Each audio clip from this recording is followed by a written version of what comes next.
And yeah. Exceptional Radio.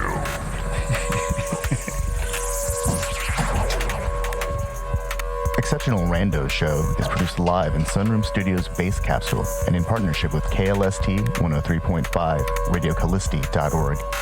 Remember to catch our Exceptional Randos live stream on YouTube every Sunday between 2 and 4 p.m. Eastern Standard Time.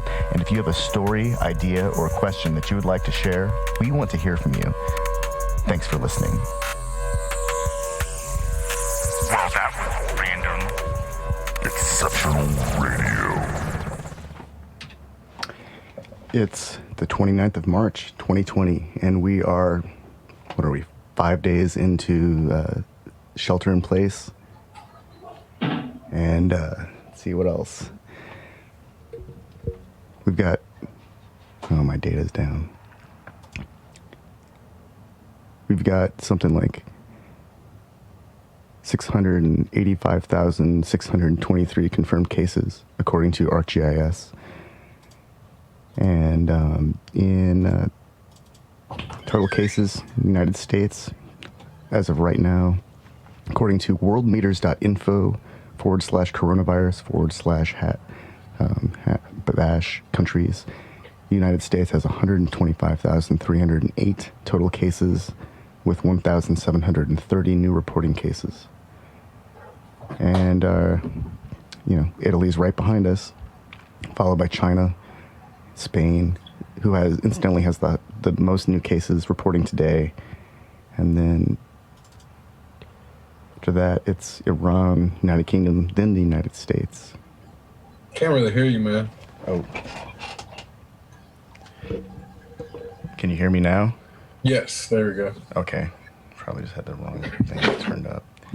So, I've been following all this coronavirus stuff. And one of the things that seems really, it's the most common theme is that there's this underestimation of how quickly it's spreading. And I think that, of course, that's a reflection of the lack of testing. But now that testing is kind of ramping up, and the FDA approved a 5-minute test, like Flash approved a test. I don't think in the history of the FDA they've ever approved anything that quickly. But we're going to start seeing the numbers dramatically increase everywhere. From what I've gleaned, there's only a few counties in Indiana that aren't reporting cases of coronavirus, and in the last week, the county maps of Indiana cases they all turned orange. So that's my gloom for the morning or afternoon.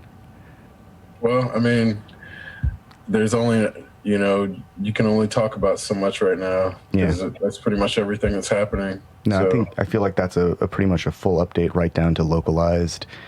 This is what's going on here. It's really interesting. I see a lot of interesting content being put out. Really good content. Some DJs are putting out really good mixes. There's some musicians that are putting out, like, demonstrating their solo routine at home, and it's pretty incredible. I actually expect a lot of new literature to emerge after all of this is done. how much of it's not going to be about pandemics? Oh yeah, that's true. Yeah. And that's funny.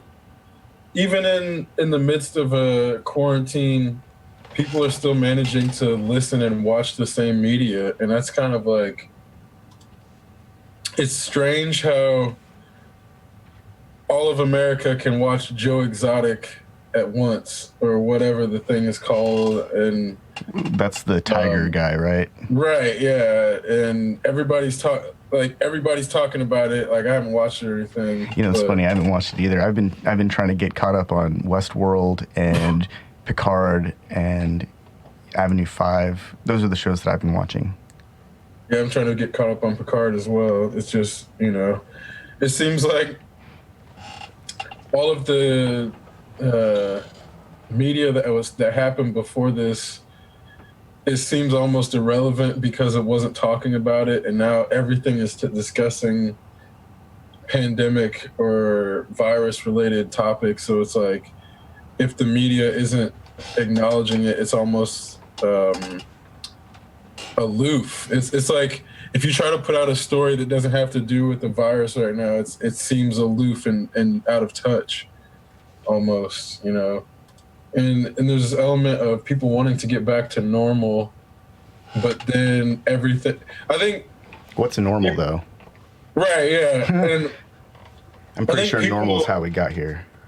Right. Well, people are traumatized and they're not good at dealing with trauma in the first place. Yeah. So when you have a country, the entire globe right now, but specifically America, that's really not good at dealing with trauma and not willing to accept that they've been traumatized by something that's not a terrorist, is going to be difficult for people to emotionally grasp, like what they should be consuming media-wise, what they should be reading, how they should feel. You know, there's a lot to process and unpack, and I'm not sure.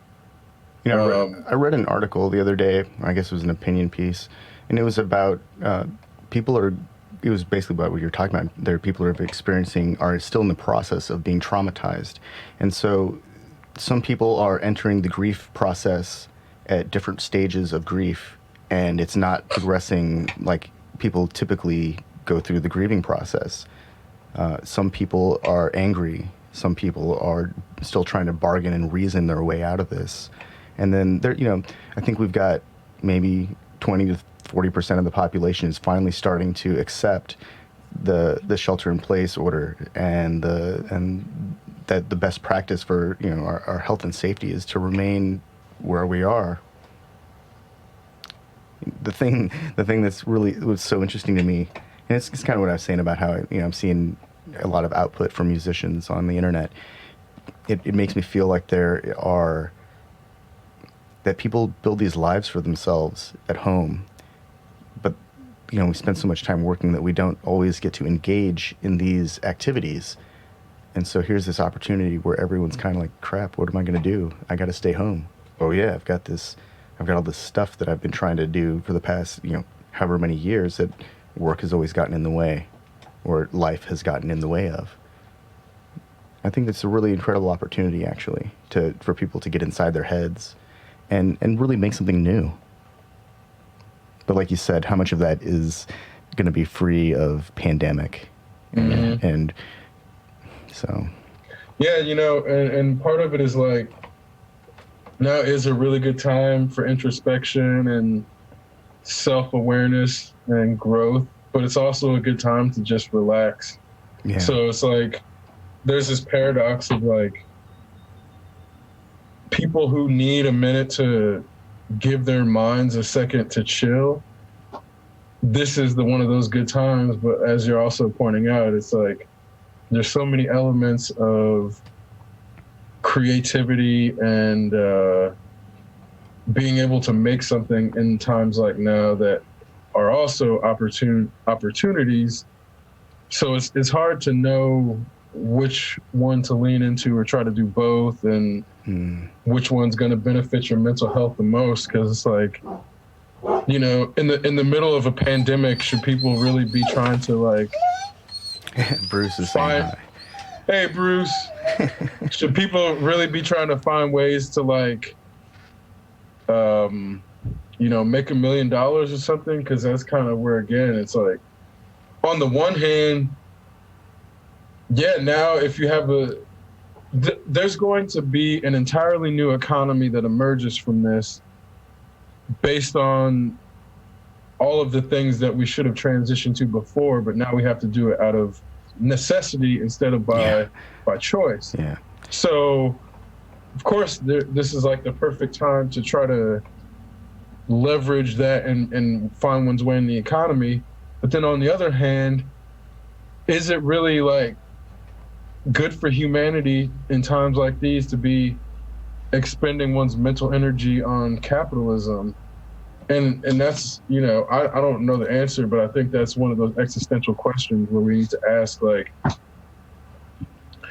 you know, I think we have things like the zombie culture and The Walking Dead, and they've primed people to prep and hoard and get in a mindset that they're wanting a zombie apocalypse so they can shoot their neighbors, instead of in a mindset where, oh, if a pandemic or extinction level event happens, we should be banding together and fighting the problem instead of having all this ammo stocked ready to fight each other. And I think that's like one of the main things that I've seen is like the biggest problems as to why American culture is not ready for something like this. And every time, it seems like we get a test and we fail it, mainly because we're prepped to do all the wrong things, and a lot of it has to do with just killing each other and killing your neighbors and shit. So I've been paying pretty close attention to a local Facebook group that's trying to organize and help people, and for the most part they're doing what appears to be a decent job of addressing people's concerns and pointing them towards information resources and helping them find supplies if necessary. And it struck me that these are the people that Mr. Rogers was talking about. These are the helpers. And my real concern is that they are potentially exposing themselves to this virus and, then becoming the vector of transmission. Oh, 100%. I mean, there's no doubt. Like, I'm actually, no doubt. Man, I check the mail, like, with gloves on, and then I set it on a shelf for 2 days because I'm concerned that the mail is going to become a vector for transmission. I mean, there's no doubt that it is, and I think this is why, when we look at the way things are done, we can't do anything the same way anymore. Yeah. Everything we've done is a hazard that could have been averted in a way, like, even down to not everybody, but only packages should really be being delivered to people's homes, in the sense of there's just a lot of the things that we do are incorrect. We shouldn't be getting junk mail. Yeah. Anything that's delivered in a piece of paper should be electronic.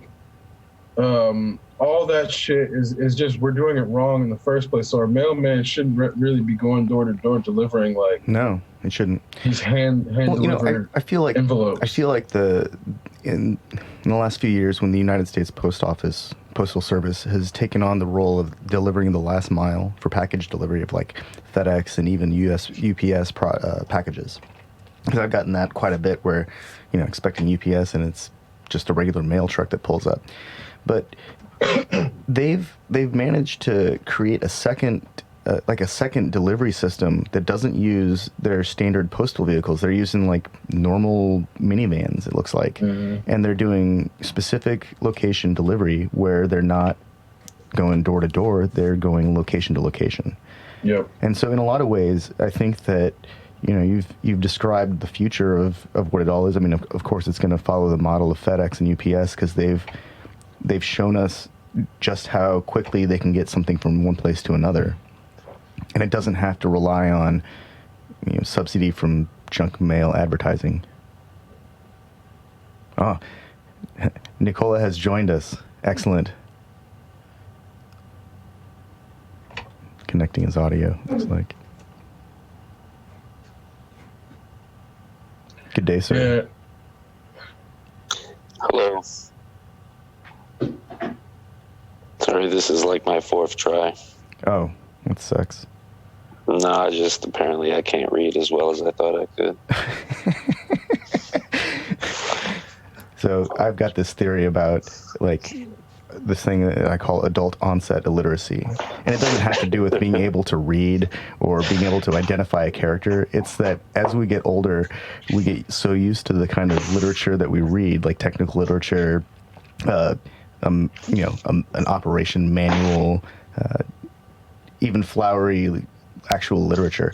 And after a while, you get used to these flourishes or lack of flourishes, and we start skipping over certain words because we start to expect them. And I've caught myself, skimming the news and thinking like, "Holy crap! Is that really what the headline reads?" And I go back, and it's never what the headline what I thought it was. Mm-hmm. Yeah, they're sneaky with those headlines. Well, and part of it is, as you're saying, as we get older, we want to cut corners and skip words. So the more we start to believe our word skipping accuracy is high, then we start filling in the words, and then we double back, and we're like, yeah, the greater opportunity there is for error and exactly. and misinterpretation of the literature or the content, which is literally a failure of reading comprehension. So I've had this happen with work emails several times because I thought I knew what I was talking about and what I was reading. Yeah. And then I didn't. Obviously, I made the wrong assumptions. And this actually happened to me on my taxes last year, too. I felt really, really dumb. I was like, man, if I would have read that, I almost got mad at my CPA, and then I realized it was completely my fault, and I felt really stupid. Yeah, I think that's the nature of this affliction. I think it also comes from reading, the same type of literature all the time. When I read real, like a real book, it's a different story, and I find myself having to go back. It's like, wait a second, was that really what I just thought I saw? Hold on, and I found that I've had to slow down my reading pace for like academic literature in a way that I hadn't even considered this time around. And that's my fault. Well, and I think a lot of people end up doing that and then not even clicking on the headline and not acknowledging that they could have misread something before they'll go ahead and share something and make a comment about it. And that's like this weird, there's a predisposition to want to make commentary about stuff if you're not educated on it because you're entitled to an opinion. And that's fine. People are clearly entitled to their opinions on things. But when people are primed and locked and loaded and ready to go to just shoot off opinions about everything, we get into this spot where you have people who are not experts willing to argue experts with their emotions and their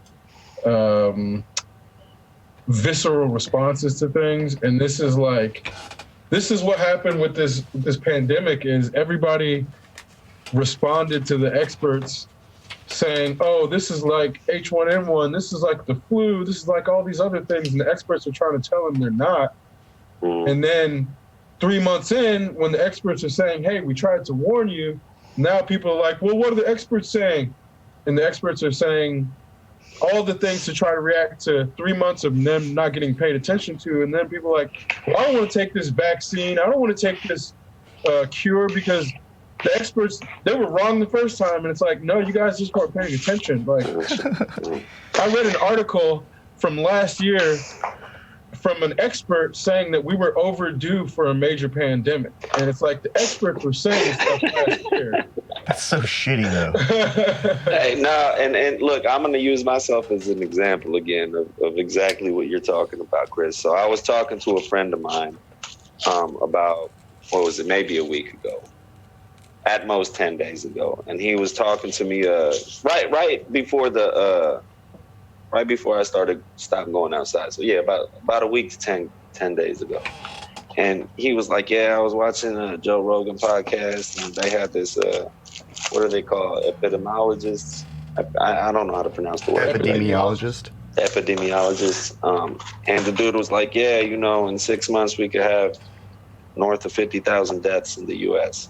I was like, man, you're bullshitting, man. This dude brought in some panic expert on his show, you know what I'm saying? I was like, yeah, I dismissed it.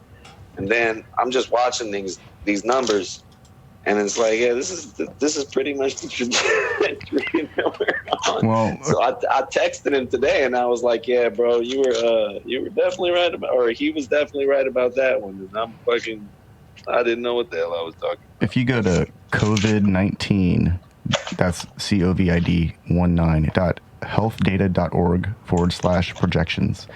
You will find the IHME COVID-19 projections. And right now for the United States, we have 15 days until peak resource utilization. That's April 14th, where we run out of beds by like 50,000 beds, and we run out of ICU beds at a number of estimate of 14,000 beds.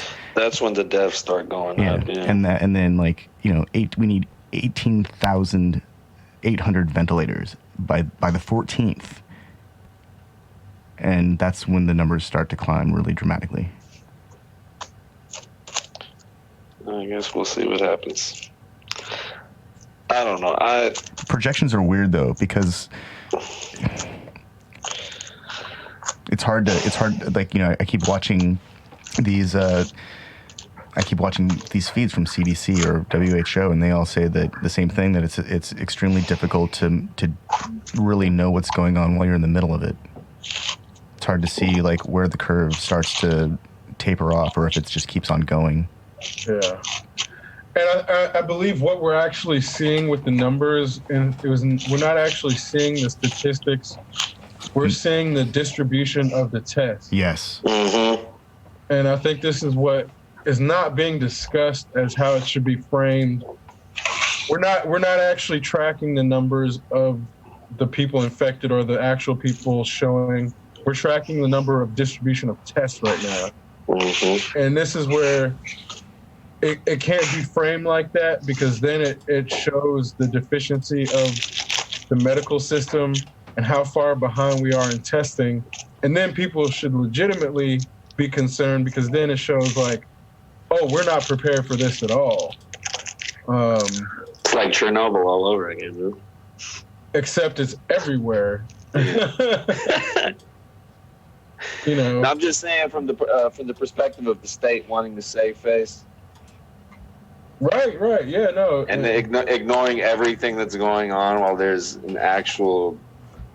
It's I don't know. I'm a little bit... I can't say I'm speechless. It's almost to be expected, right? But we live in interesting times.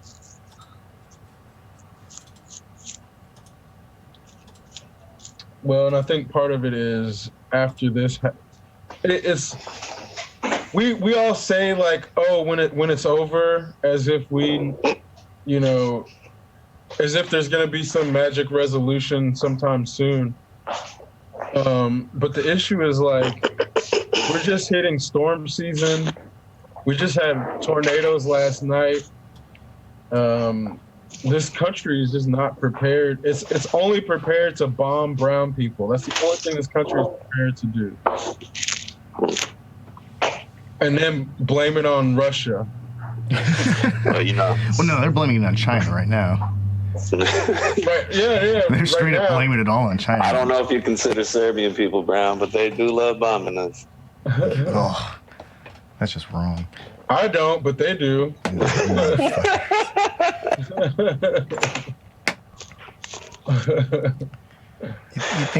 You'd think after watching, a generation growing up watching this kind of crap just happen all the time, they'd get over it. They'd be like, man, we need to stop doing this. This is horrible. After 2 generations, you'd think they'd be completely I don't know. Maybe I expect too much. Well, those same people are still around. Yeah, it's true. The same people that were doing Jim Crow and okay with black people not going to the same water fountain, those same grandparents are still around, Yep. And I think the problem is we have to vote against those people. We have to coexist with those people. We have to work in the same environments as those people. And everybody wants to act like Grandpa fucking KKK ain't still around. Or that shit somehow minimized because we live in 2020. Right. Lindsey Graham is still in the fucking Senate. You know what I mean? Yeah. Whatever his name was, Bird, he died, but I'm sure he'd still be there if he wasn't dead.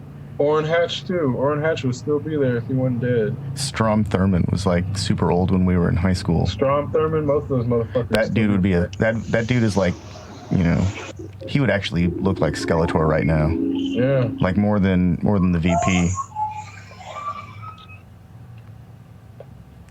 The hell kind of Yeah, craziness. I don't know. There's a lot of people in Congress still who were there during some super overtly racist times. So when we're trying to, you know, act like the impact from this stuff disproportionately affecting brown people isn't on purpose.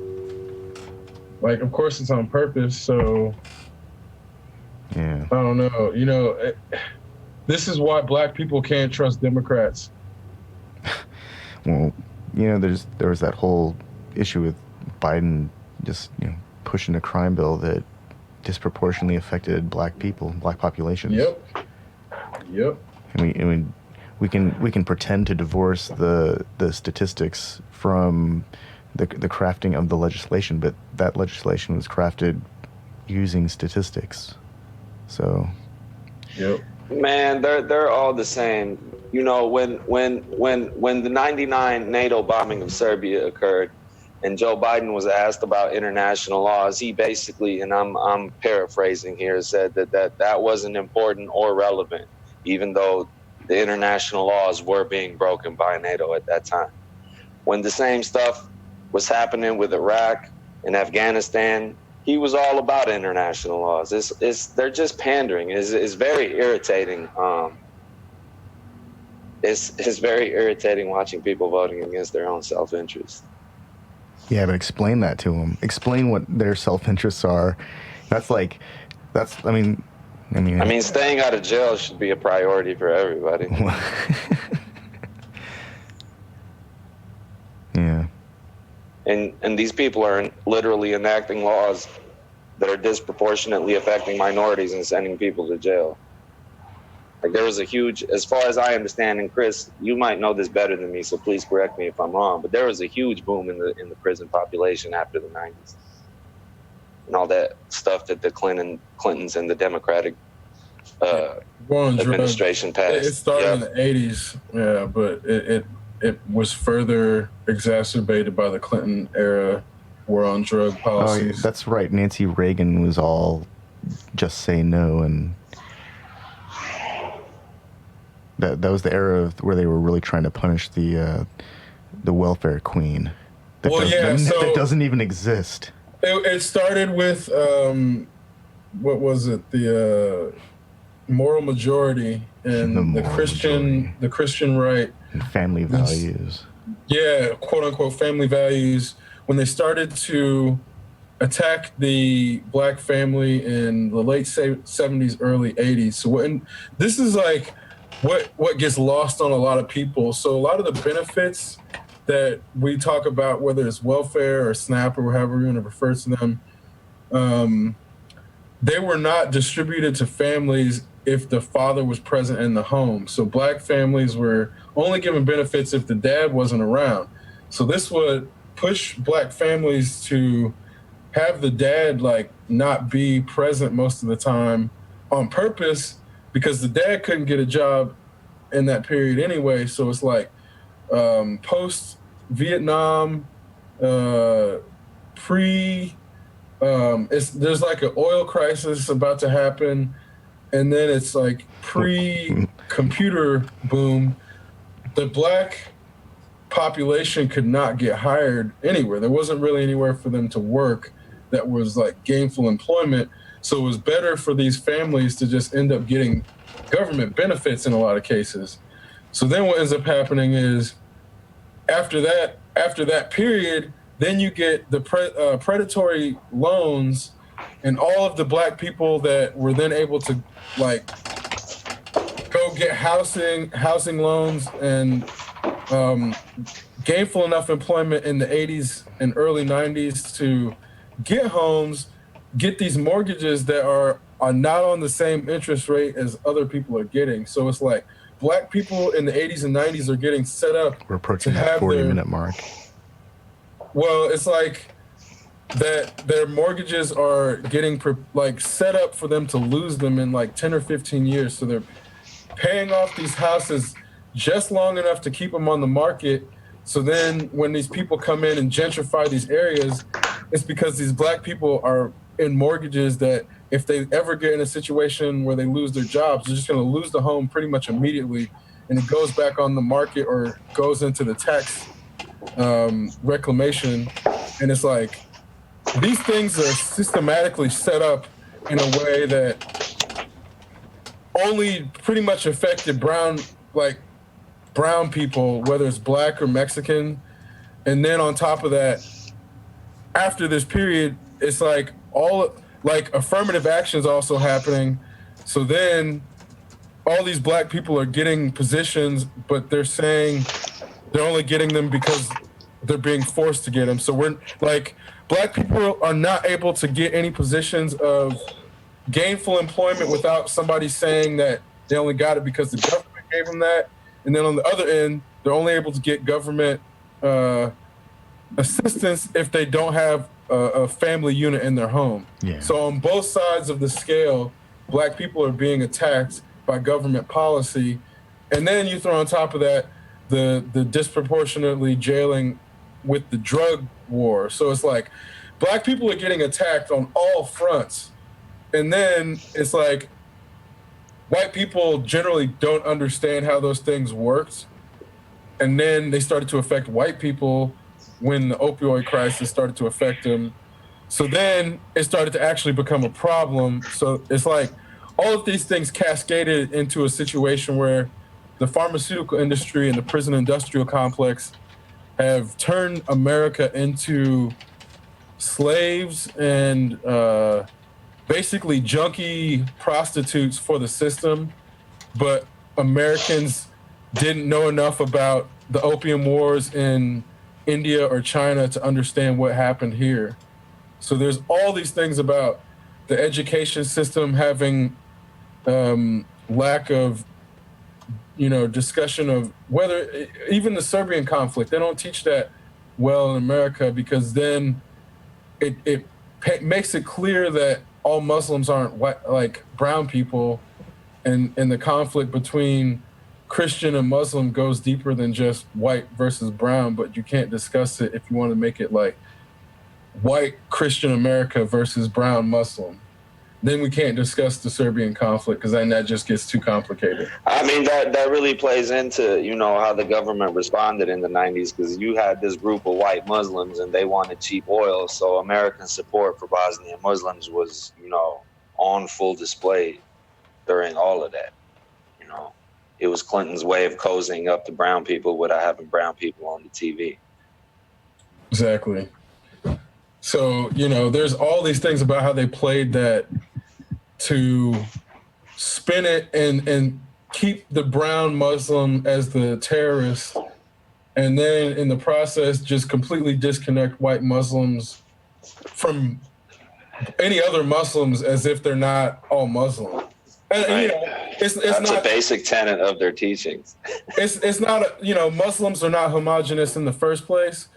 But when America paints them as homogenous for the sake of terrorism, but then doesn't articulate the Sunni and the Shia for the sake of why we shouldn't label them all as terrorists, there's this huge contradiction in narrative. And that also, apparently, as of an hour ago, we're over 700 confirmed, 700,000 confirmed across the world. Oh, man. Yeah. Sorry, I was just looking at that site. It's 132 U.S., 97 Italy. China's still holding out 82. Well, it's funny because, people even discuss the number of impacted in terms of nations as if this isn't hitting humanity all at once. Yeah. And this is where nationalism, I think, is really starting to break down in terms of its usefulness to our species. I think if we're going to communicate to people who have nationalist tendencies and identifying, whatever it is, we kind of have to use terms that they're familiar with. We have to include this idea that, hey, if you're really only concerned about America, these are the numbers in America. If you're really only concerned about, what is perceived as a lack of reporting from China, then good luck finding real numbers, because if you don't trust the numbers, then you got to find your own damn numbers.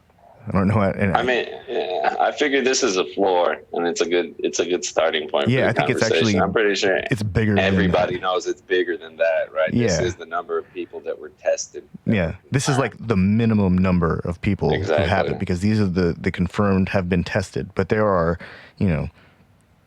thousands, tens of thousands, hundreds of thousands. There might be millions of people who haven't been tested that have this thing. Yeah, I'm sure the real numbers, well, the real numbers would probably scare the living daylights out of all of us. Yeah, I mean, there's no reason to speculate, right? Yeah, I'm sure it's higher. Let's just say it. Well, at the same time, though, it gets to be one of those HIV/AIDS things where just because someone has it doesn't mean they're going to show symptoms in the same way. And then this is like all of the uneducated people who don't understand evolution in the first place can't comprehend how somebody can get it and not show symptoms and then pass it on to somebody else and have that other person show symptoms. So it's like, having this type of virus that is not always going to manifest in everyone that carries it, but also be communicable and in that be something that can be transmitted and have the transmitter never show. People who aren't good at biology aren't going to understand that, and that's like half of America. Yeah, but it's crazy. It's like, to me, it's like people that don't believe in evolution but understand dog breeding. You know what I mean? Right. And it's that kind of disconnect, and it's I just it's hard to discuss because you can't correct the symptom with knowledge because they already have it. Oh yeah, that's the full cup syndrome. I mean, you alluded to it earlier, Chris. We have to live with these people. You know what I mean? Like, I really don't know what the solution is. They're very successful at getting their misinformation out there. I'll say it like that. And politicians are very happy to pander to them because there's so many. Like, even the conspiracy theory dudes vote. You know what I mean? Yeah, and that's that is that a problem? What level? I don't know. Because then you get like that's another good topic of discussion because we have these conspiracy theory people right now who are like, oh, COVID-19 was a government creation. You mean the same government that can't fucking build a wall? They can't build a fucking wall. So they're able to bioengineer a global pandemic? How about they build a fucking wall before I believe that they're able to do something on that scale? Because again, there are things where you see the government flounder and be inefficient and ineffective in one area, and then turn around and then people are like, oh, this is the same government that's the Illuminati that is in control of all orchestrating everything. Yeah, it doesn't make any fucking sense, man. They can't orchestrate amongst themselves, let alone orchestrate some global shit. Like, the more I see the government try to do stuff and get deadlocked when they're trying to they can't send out a fucking check, man. Well, I think this government can't send out a fucking check. So you're telling me the same government is going to take 3 fucking weeks to send out a $1,200 check? Fucking bioengineered a weapon, whether it was them or China. Well, it doesn't matter. Neither one of them is doing anything particularly well right now. And now they're masking an international conspiracy, which requires the silence of tens of thousands, hundreds of thousands of people. That's just impossible. And you should get closer to your mic, man. Oh, can you hear me now?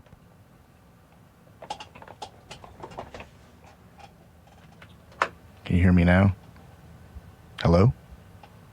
Now you're even worse. You there? Huh. You sound really, really far away. Like, it was better before. I'm going to say it like that. How about now? Yeah, Chris, you're fine. I hear you loud and clear, front and center. But Tien sounded like he was just away or talking away from the mic. Interesting, because I'm getting a really good level in here right now. It's like, I think it's noise canceling your voice or something. Yeah, that's what Yeah, it sounds probably. like. Let me see if I can disable that noise cancellation stuff. Sorry, the engineer in me wouldn't allow me to be quiet anymore.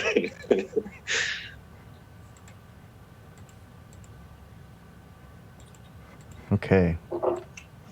That's all I can do. There's only like 2 settings about it. That's better. It also made the background a lot louder, but it's better with your voice. That's for sure. Well. There may be a fan somewhere. Yeah, you can definitely hear something. I think. Oh yeah, there might be. I mean, computers have. There's actually, I've got 3 computers in this house that do not have fans. Wow. And they are all like barely capable. Like they can do YouTube and Netflix, and that's about it. Speaking of sound quality and background sounds, because I had to go in the garage to smoke, I had to go on mute because like the backcountry road that I live on, okay, it's a state road, but it's not incredibly busy, but it's just so many people driving and out. And I was just like, man, this, it's a nice day outside and everything, folks, but go out on your porch or something, you know what I mean? Yeah. Well. Yeah. Go ahead, sorry. I was gonna say I walked to the grocery store or to the post office or something, and there was just so many people out, and I'm like, I know I'm out, but we had a destination, and it's like it was feeling super sketchy because nobody was social distancing. Yeah, I go to the grocery store and the liquor store, and that's about it. And I'm about to start doing groceries for my mother-in-law and my parents as well. So I'm like the designated at-risk person. But whatever, it's better one person go do all that, you know what I mean? And I can just leave things and try to be as careful as I can be instead of everybody going out. Well, I saw people are like using the grocery store to start socializing and shit. Yeah. I mean, it's like, that was actually one of the themes in a letter to the Guardian that I read last night from someone in Italy. They said that they would coordinate with their friends to see them at the grocery store because that was the only place they had left that they might be able to see someone that they know. And then they'd have to stand at a distance, and they only had a few minutes where they could interact because you can't hang out. You're supposed to be in and out. I was about to have a panic attack in the grocery store because I'm like, I don't want to be around anybody. I don't want to fucking touch anything. I don't want to breathe any of your air. Like, because I'm like, all these people aren't taking this shit seriously. At all, yeah. You feel weird because you have a mask on, Right, because then I'm like looking around.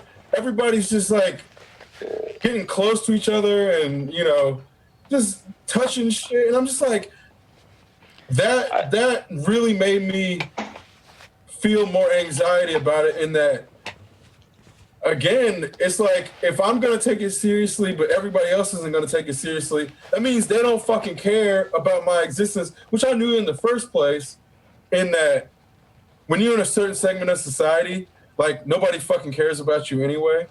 But then when people are, like, flippantly disregarding health recommendations and then going to, like,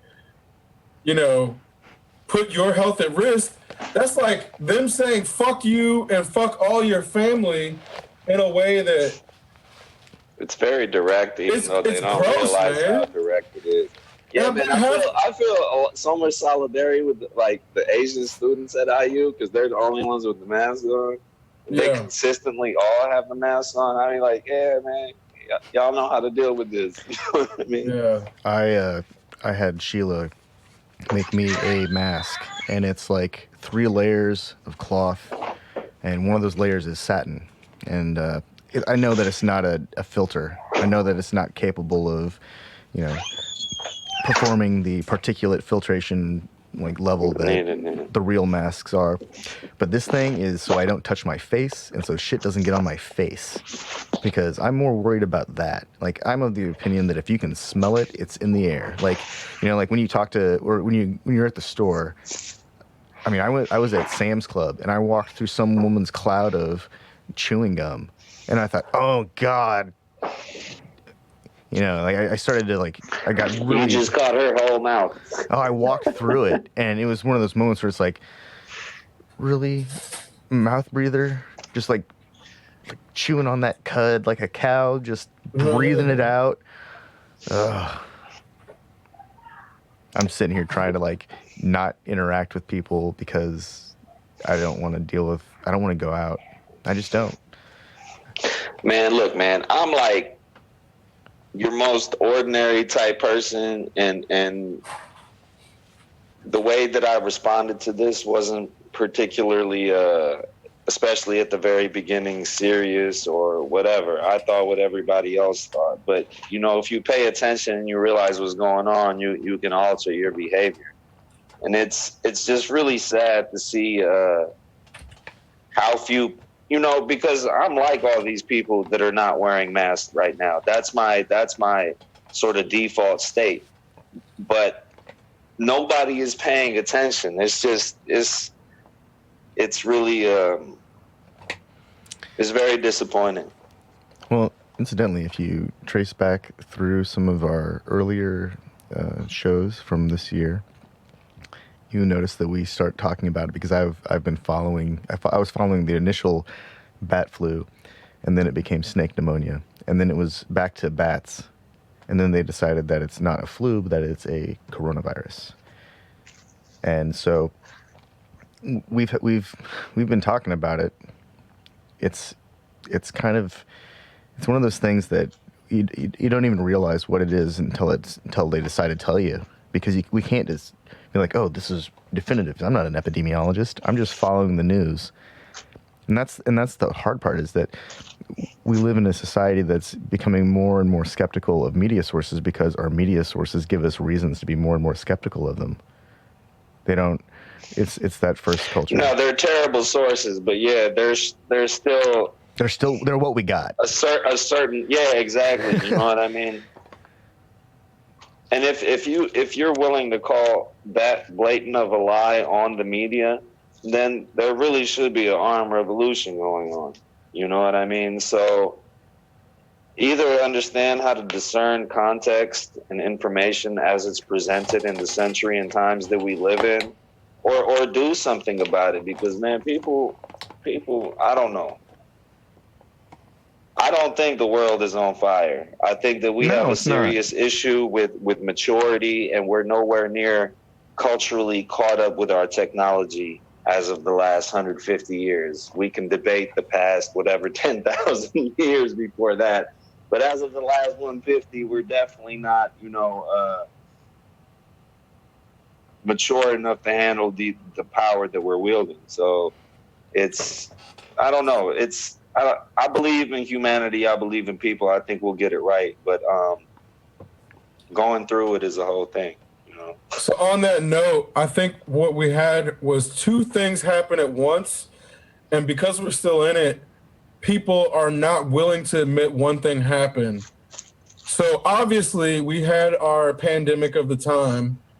Like, this is clearly our pandemic. We were overdue for it. Enough people are infected. It's been declared a pandemic. It's a global. I mean, that's the whole point. It's global. That's unquestionable. Like, that's the part that people aren't accepting, is that it's literally everywhere. What we also had happen that's not being discussed is this was our War of the Worlds broadcast that was the false flag of the people who thought it was the end of the world, when really all they had to do was wear a fucking mask and wear some gloves and not fucking buy up all the goddamn toilet paper. And it's like, if those people would have just done those things when they did, everybody else would not have thought the fucking sky was falling briefly, because what ended up happening was, what we see is when the sky is actually falling, it's the hoarders, it's the people who get all the supplies and make it impossible for everyone else to get shit that make it hard for everyone else. Like, the pandemic is one thing, but dealing with all the people who fucked up the supply chain was what we had to deal with for like 2 weeks. That's what the problem was. It wasn't the pandemic hadn't even hit us yet. People's fear of the pandemic because what they heard on fucking Facebook and all the people who, the National Guard's going to keep you from going to the grocery store. No, the fuck they're not. There was all this stuff that happened on social media that now people are acting like they didn't happen. And those same people are spreading information, even though they spread bad information the first time. Because when people were worried about the fucking National Guard, instead of actually thinking about, our medical services are completely tapped out. Maybe we do actually need the fucking National Guard to help out because those people are trained to help out in situations like this. Yeah. Instead of that, people are like, people are going to keep me from going to the fucking bars. People are going to keep me from going out on the weekends. I can't buy a gun today. The National Guard's going to keep me from going out and fucking going to fucking buy some porn or something. Woe is me because I'm worried about the National Guard locking me down instead of actually thinking about the fucking National Guard helping out. Everybody flipped the fuck out and then bought up all the goddamn toilet paper. It was fucking War of the Worlds, man. It was our War of the Worlds. And now those people are going to act like they didn't flip out and have a fucking fortress of toilet paper now. Fortress of toilet paper. I mean, it's worth discussing, man. No, it's I get your frustration, man, and I get your laughter because it's so ridiculous. Like I told you recently, it feels like we're living in Candide, but man, this is like serious talk. No, it really is. That's the thing. A few years ago, when it was like super tornado season, all of the peanut butter, eggs, and milk and bread got bought up. That was the thing everyone was buying. And then another on the West Coast, at one point, everyone was buying up all the peanut butter, and there was a peanut butter shortage. Man, let me. So a fucking peanut butter shortage. So you know what like the rebellious people in Serbia are doing? They're violating, you know what I mean, their stay-at-home orders. Well, and they're going up to like. So in Belgrade, for example, they're going up to, there's this big hill with kind of like a forest up there. It's like a city park. Is whatever. Maybe it's even a state park. I'm sounding like an idiot right now because I don't know. But people are gathering there and barbecuing, drinking, and partying together. And it's just like, like I get that you want to say, like, this is the reason why we have government and shit like that is because of like moments like this and electricity and running water and coordinating all of that. It's supposed but this to is prevent another it. one of those things, and man, people don't know how good we got it. I complain a lot about the government and things could be a lot better, but this is not one of those moments, Yeah. Yeah. This is exactly what government is supposed to be there for. It's not supposed to be there to tell us who we can and can't fucking marry. Of all things, it's supposed to be there for a safety net. Yeah, and that's where, all of the political shit that people deal with when there's no actual problem is because people thought we had time to like get in people's bedrooms and shit. Like, this gets back to that excuse me, the discussion of when we were like, we got democracy solved. We can move on to the bells and whistles now. Fucking let's talk about who can get abortions and if gay people can get married and shit like that. Like, no, we don't have time to fucking, like, government shouldn't be even. Oh, it looks like we're being taken a break.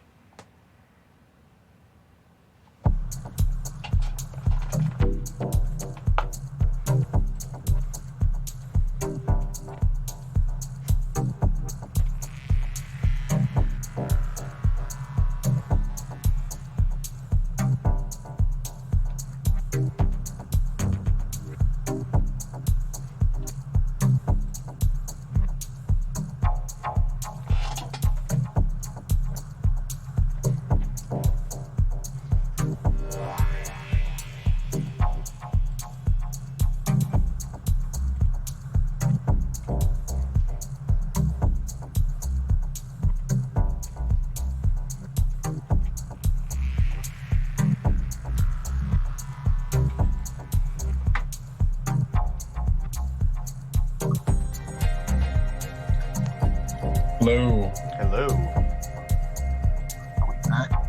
That just needed to drop. Oh yeah, we're back. I just ran up at one of my buddy's tracks.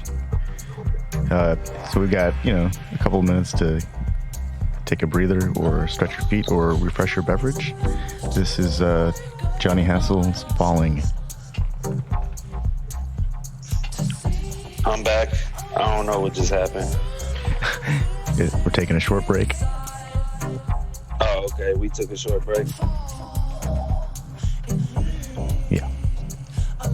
We're listening to a song for about 5 minutes. Sweet. So it wasn't the government that took us offline, bro? No, it was Trying to talk it was about the some conspiracy theories right here, bro. it was the 40-minute limitation of Zoom. So yeah, It said something about a free something, but I clicked past it too fast yeah. where I could read it. Well, I'm gonna refresh my drink and I'll be right back. That's what's up. What up, Chris? What up? Shit, man. Same shit, different toilet. Quarantined as fuck. I ain't even tripping though, man. Honestly, I feel like time to get my life right. You know what I mean?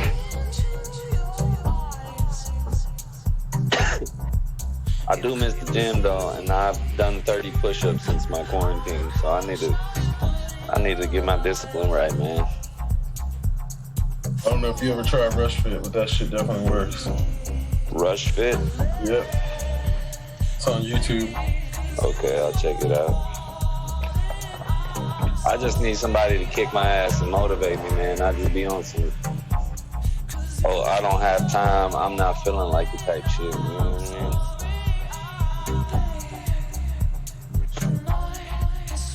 I need to get my mental discipline right. But these little IPAs are hitting, man. I'm slurring words and everything. I had two of these, what they call those boo-boos, that rat tire shit. Yeah, those Rangers, man, those green ones, bro. They're like 9%. I mean, I know they're strong, goddamn. I didn't realize I was buzzing like this, though.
And we're back. That kind of.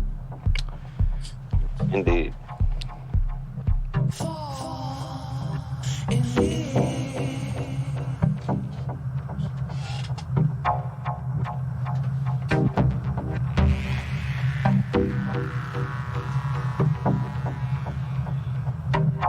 Well, it's a very beautiful day outside, I will say that. The grass in my lawn, while it does kind of look like shit, it does look very beautiful and green at the same time. You know, if it wasn't so windy, it'd be, well, it's actually a great day to fly a kite. Yeah. And in my location, it's really windy. the the power went out twice in the night, and I'm pretty sure that it's because we've got some trees somewhere along the lines that are they're just swaying. Falling, yeah. You know, that dead bobcat in my yard is finally gone. I don't know if they came and picked it up because the corpse kept inching closer to the woods. Oh, something's and then probably it just dragging disappeared. Yeah, it's either. I mean, you know, I kind of hope something didn't eat it because I think it probably ate a poisoned mouse and died. Yeah. So I'm hoping something else didn't eat it, but it's gone. Well, you know, there is that whole like circle of life thing. Of course, I don't think poison is part of that. I think that's like a artificial variable in the circle of life. Nah, man, it was a very brutal reminder of how inefficient and terrible of a solution that is, especially in the country. You know what I mean? Like, yeah. It was never my decision in my house to place poison, but yeah, no more. Whenever it runs out, it runs out. You know what I mean? I don't know where it is, so I can't take it out. But yeah, it's just not a very great solution in the country. Maybe in the city, I don't know. I can't really speak. I think. What is that? Is that? Hold on. I don't think generally it's a good solution. I think that's like one of those man-made solutions that sounds good on paper, but then you see it starts to immediately seep into the rest of everything around it. Yeah, everything around it, whether it's your own water supply or the other animals and shit like that. Yeah, I remember when I bought my house, we had some day laborer who didn't want to do his job and said that he saw a snake underneath in the crawl space. So my dad purchased some snake repellent, and we were reading about it, and lo and behold, it releases a neurotoxin that is, you know, dangerous to humans. And so it's just one of those like, well, shit, can't really use that. That's like unacceptable. That's crazy that they can sell that. You know what I mean? Well, it's not supposed to be. Most people don't read that shit. You know what I mean? Yeah, I mean, neurotoxins in general shouldn't be used for any kind of organism control. That's just messed up. No, we definitely, you know, we should definitely take a step back and learn from the natives in the West about environmental control. Mm-hmm. I don't really know how that goes in Asia or the Far East. I know in Europe they didn't do a very good job of it. I can't really speak for Africa either. Australia seems like a mess. Well, you know, I think Africa is the only place where I've read about technology that cleans the air, produces bricks, water, and electricity from trash. Yep. Ethiopia. Yeah, it's the only continent that's producing technology that renders things that are useful out of trash. They have to, really. Well, yeah. And it's not like those mountains of gold in what is it, Ghana, where the mountain of electronics is, where they have to burn the boards off so they can extract little wires of gold. Well, I mean, Ghana was it is like a gold-rich country in the first place. Yeah. Which is crazy, you know. You have all these like mineral-rich countries that then export their minerals and then receive the trash back. And then extract the minerals back out. Right, yeah. It's such a strange process. But that's a byproduct of them having compromised colonialist place leaders as well. So there's a whole lot to it. So, you know, it's what speaking of imperialism and colonialism and all that, I think I was reading that there's concern about nationalizing production because it could lead to nationalizing supply chains. Right. And so this is like... You mean like education? Yeah, well, that... Yeah, I mean, I thought that was obvious, but mostly things like food production or paper production or the things that have become, you know, direly needed resources right now, like masks and healthcare equipment. And it's really interesting that this is right now. Like I'm not sure where the opposition is really coming from. Just like the loudmouths in the Congress who are always, causing problems or something like that. But it seems like they're so worried about the economic impact that they forget that economies can be rebuilt, and they're willing to sacrifice lives for an economy that can be rebuilt. No, that's fucked up. It's, I mean, and this is, and there's a significant portion of this group of people who are, pro-life and all lives matter, and then, we got to sacrifice your parents and grandparents for the economy now. It's like, wait a second. I'm just saying, like, all right, maybe I have an overly positive view of it, but to me, it's just like, poor people are vested in the system. They don't see any other way of life other than what they've been presented with. Yeah. And not just poor people, uneducated people. But imagine how much more I think poor can also cover the poorly rich and the educated. entrenched have an affinity for the way things are and can't see anything being anything different. You know what I mean? The owners of capital, the people, the power players, the gatekeepers. Yeah, but I want to make something very clear. I don't care if somebody makes $1 million a year. You're still like a cog in the machine of capitalism. And the only people who are real capitalists are the people who own industry. Like the real people, the real owners of supply chains, the people who can stop production of automobiles nationwide because they're the ones who control like a certain kind of technology that's integral to whatever industry it is. I'm just saying, like, we aren't those people. If the shit cogs that are literally like the bubblegum consumers are happy and can't see any other way, and I'm using the word happy very loosely there. Imagine the cogs that are shiny and made out of steel that are really turning things in this machine. Like they don't want to be anything but that. Yeah. Well, it's funny, like the other day there was a video of Sarah Palin dancing around on a stage rapping Baby's Got Back, and it was terrible. She was like screaming, had very poor mic control, but it reminded me so much of the Hunger Games. And Nick Cannon was that Cesar Ramirez, or Cesar, what's his name guy, the host, the incredible host of the show. And I felt like I was watching the pre-game. Man, dude, it's like they gave us everything out of Star Trek except actually what was good in Star Trek. You know what I mean? You got all the tablets, all the little bullshit, the little sliding doors and the whatnots and the VR, bro. But we can't get the fucking government. We can't get the hunger and fucking money and shit, man. Fuck this. That's like the most, God damn it. You know what I mean? It's the most accurate shit ever, man. Yeah. I think that's like the most exceptionally random thing I've heard in a while. We got everything from Star Trek but the best parts. God, We got the universal communicator. Yeah. Yep. That's a bullshit response on the other line every time. No, seriously, man. I'm pretty sure that we can, if we look hard enough, we can find the Cardassians and the Romulans and the Klingons and the Ferengi. Dude, it's really frustrating. Yeah, the Ferengi are definitely an indictment on capitalism. But they knew humans the best. That's the fucked up part. Yeah. I always felt like within Deep Space Nine, the Cardassians were the most like precise reflection of American culture that Star Trek could give us. Most definitely.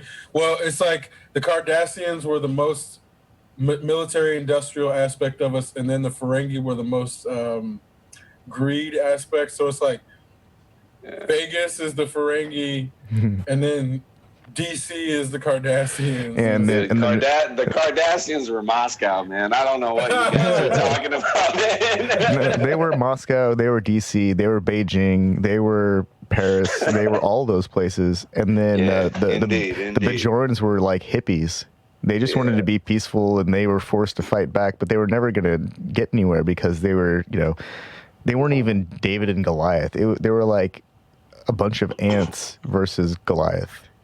Well, the Bajorans kind of reminded me of the Weathermen in the, the 70s, I think, late 60s, early 70s, where they like they would bomb government buildings, but try not to get people. Yeah. So they were definitely terrorists, Yeah. but they were like the least misanthropic terrorists. Well, they just wanted to undermine the Byzantine structures of the institution, so that by interrupting the function of the institution, they would show exactly right. the deficiencies or inefficiencies or lack of preparedness of the institution to react to any kind of situation that they were presented. And so in doing that, it creates a vector for new ideas and new ways to approach finding solutions. More like, it's more in line with like the Guy Fawkes approach of like, I'm gonna blow up a parliament at night. But it's like, yeah, exactly, when nobody's there.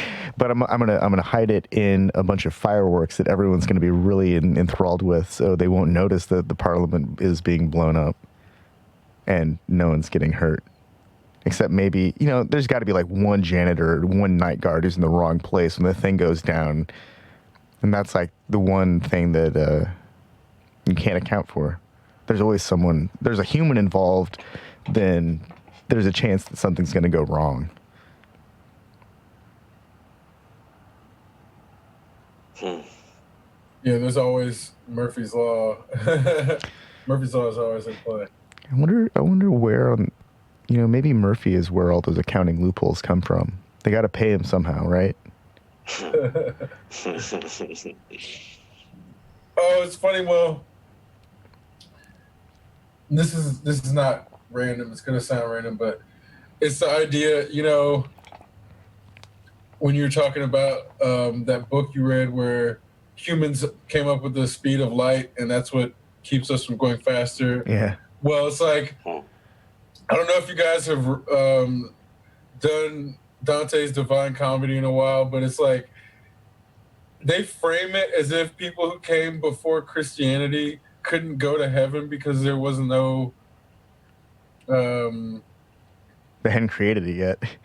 Yeah, well, heaven existed, but there was no pathway to heaven because you couldn't become a Christian. That's extremely unfair, man. So they were in limbo. So there's like all these people stuck in limbo that had to get rescued to go to heaven because they came before Jesus, and it's like, God didn't think that shit through, huh? Exactly. That's like where Dante's like thinking about loopholes and shit that God hadn't thought of. But then it's like, there's actually a different covenant before Jesus, so it's like it's not necessarily accurate to the text, but it's funny to think of that line of thought. Well, it's just, I mean, when did Dante when did he write that? It was like 1328. So it still took like 1,100 years for that level of cynicism about Christianity to emerge. It was completed in 1320. Well, at least in the form of a poem. Yeah. Well, there may have been other works that may not have survived, right? I mean, we have to. Yeah. That's the case. I mean, people like to destroy culture and history when they invade a place. That's like the first thing that they would do. That's especially the cynics. Yeah. Cynics are usually like the first targets. As you see that even in Islam, where there's like dervishes effectively became the intellectual, philosophical paragons of Islam for a while. And because they were like questioning the establishment, they were like the first ones to get outlawed. And so you see like, it's always the cynics and the people who question the authority that get gone after first. Because then there's no dissent. Yeah. Well, I think that's the nature of crowd control. If not the cynics, then they go for the hecklers or the skeptics or the people who just won't get in line. I think one of the things that our society tries to, indoctrinate people into this, compliance, a state of compliance. Just be compliant. Go limp if you have to. Just do what they ask. And in a lot of ways, we've had our police protect and serve changed into just law enforcement over the last decade or so, and it's been pretty clear. It's been most clear with, at least in the media, that they'll shoot you. They'll shoot you in this country if you're not compliant.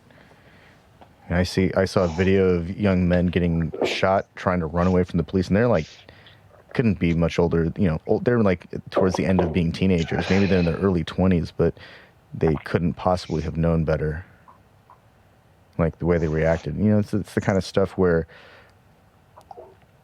man, I didn't realize this was the country I was growing up in when I was a little kid. Well, and I think a lot of people didn't realize Andy Griffith and Opie Taylor Those would have guys gone out and like lynched a black person. Yeah, those motherfuckers in real are life. racist. Yeah. That's what I'm saying. It's like they look like a wholesome ass family on screen, and then you see them with the stuff that's cut out.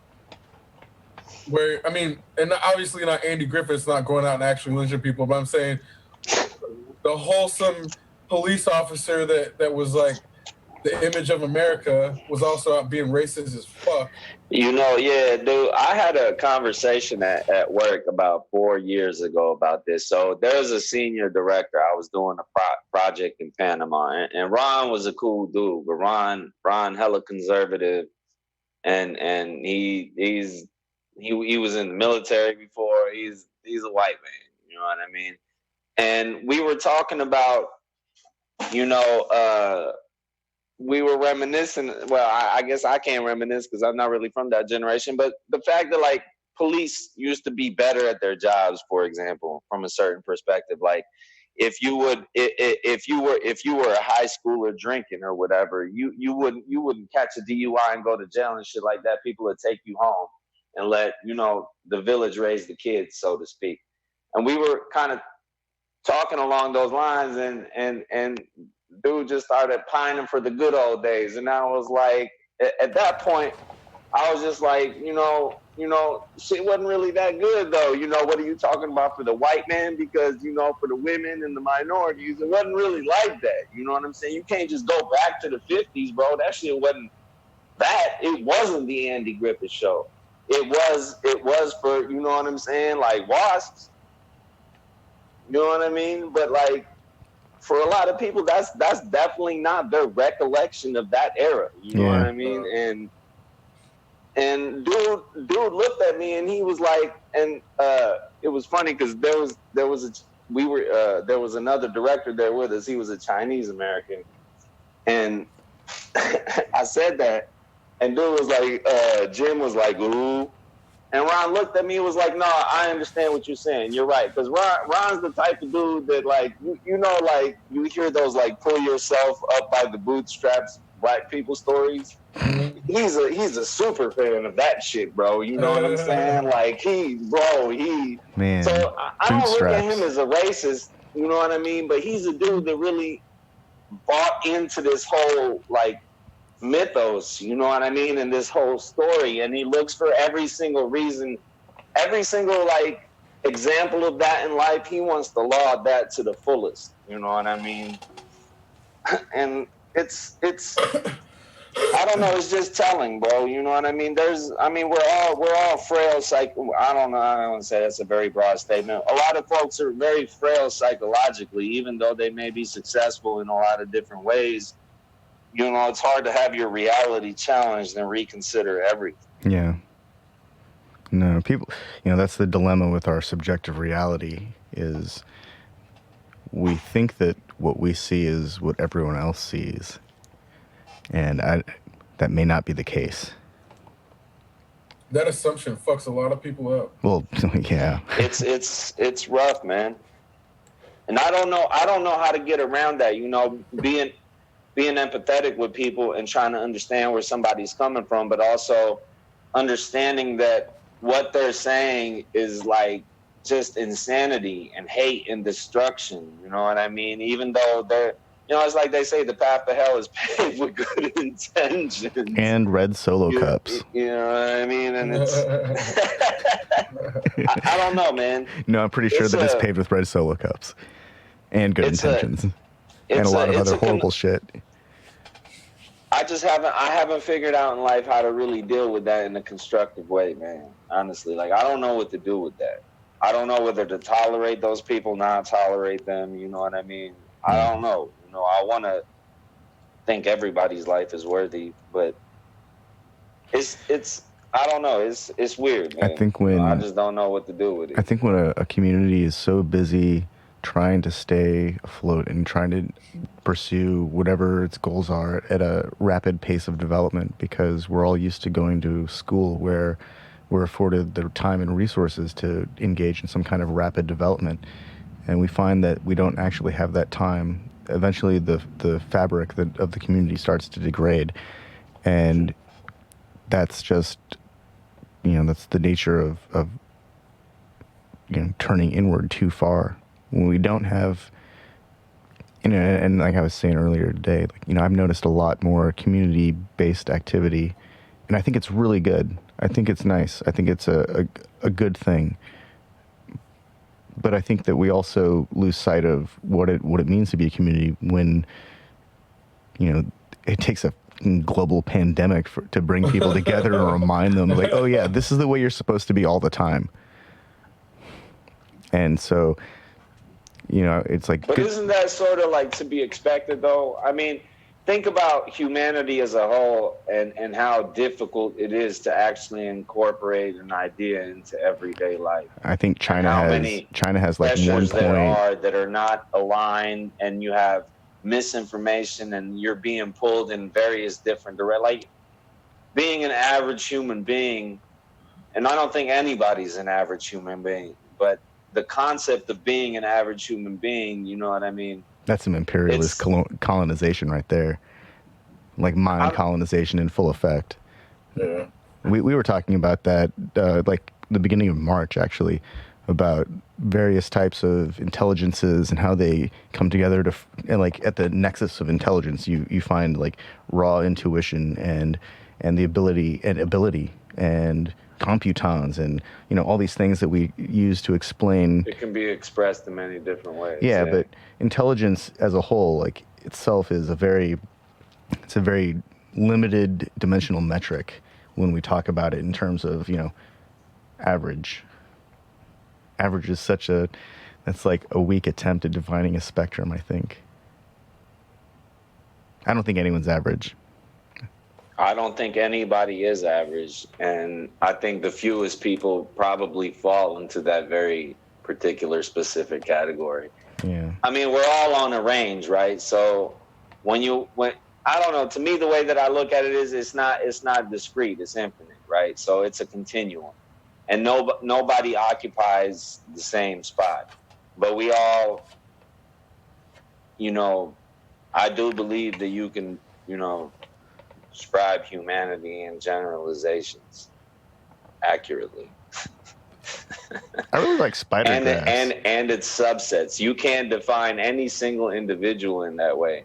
Mm. But the way that people behave in groups is not the same as how they behave as one person. And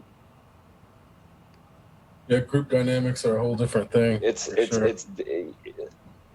just valid, you know what I mean? Yeah. I mean, it doesn't sound great or whatever, but we all belong somewhere on that spectrum, and we sort of. Speaking of group dynamics, not too long ago there was there was a study released that demonstrated that in groups of lower intelligence, they experienced a brain gain by grouping together. But with groups of people who have high intelligence, they suffered a brain drain. by grouping together. That seems super intuitive, bro. Yeah. And so it's like that's why you have typically Smart people suck at communicating. That's for sure. Yeah. Well, that they explained it as you could have peak efficiency with a group of really intelligent people, and it's not as big as a group as people would like it to be.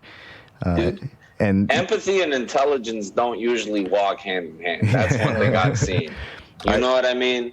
And somebody of whatever a lower computational capacity is much more likely to be an empathetic person and to have higher emotional intelligence than somebody that's a calculator.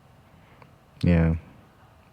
I don't know. I'd like to believe that there's a calculator out there who can feel. But I just feel like no. There's a calculator out there who can feel, who understands, who's like, what. I mean, left brain, right brain, man. Yeah, there's people that can use both to equal capacity. I get that. You know what I mean? And it's a range, right? But I mean, I think do you think as a rule that I think even data knows how to love people that are have a higher calculative ability tend to be more cold emotionally and more distant simply because their ability to abstract and see things from a higher perspective? I mean, those two things almost go hand in hand, right? Because it's like, the more people get abstracted, the less emotionally attached you become to them. Yeah. Like only person that sees people as statistics can assess them as statistics. God, you gotta have so many people before you have to start thinking about them as numbers, though. That's a super valid statement. That's like scary. Then we've also talked about like incomprehensibly large numbers, and it actually happens a lot sooner than we want it to be. Because I'm pretty sure that most people actually have a hard time envisioning a million of something.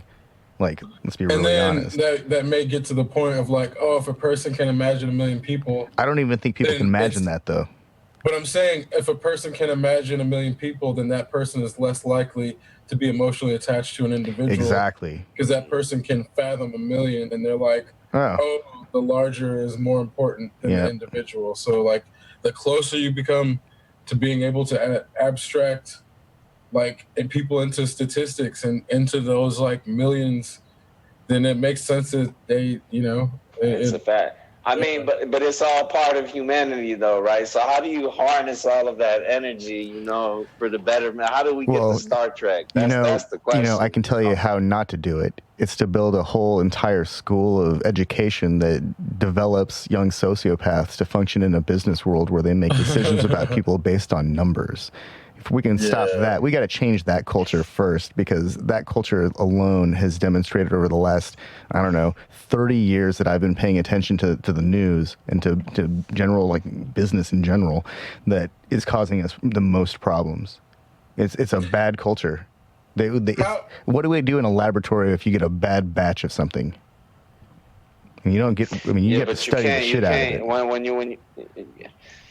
Okay, fair enough. You know what I mean? But now we're talking about abstracting people out of the equation. You know what I mean? Those are people you're talking about. No, I'm talking about the culture that developed. But why not abstract them into the equation and be like, how does what we're doing impact people?